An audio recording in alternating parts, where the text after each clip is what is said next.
שלום לכל האבות והאימהות. עשיתי תחקיר מעמיק ומצאתי את הטיפ המנצח שיעזור לכם לתת לזמן לרדוף אחריכם. והטיפ המנצח שלי הוא עבודת צוות.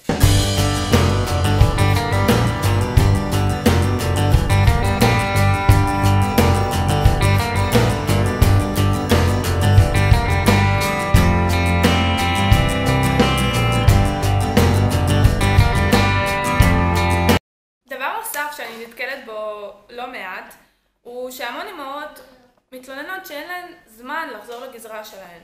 10.5 קילו, תנצלו אותו בחוכמה.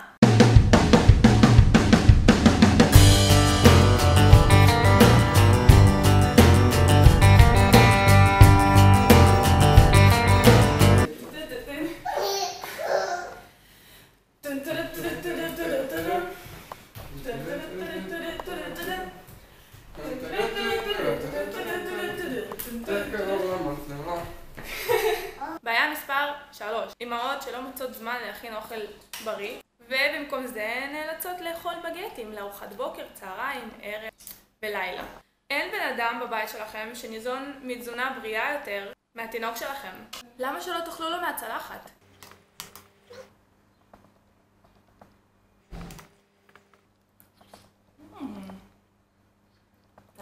וטיפ אחרון וסובייטי בשבילכם, חברים שלי. יש ברוסית אמרה מופלאה שכזאת, שבתרגום חופשי נשמעת ככה: תחיה 100, תלמד 100. כל שנה שאתה חי, אתה חייב ללמוד. גם אם אתה בן 90, בן 100 ובן 120.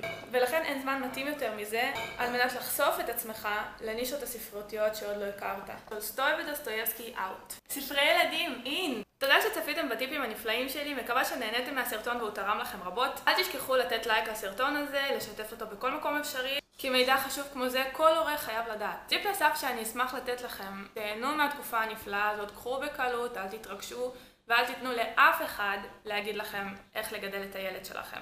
שיקות.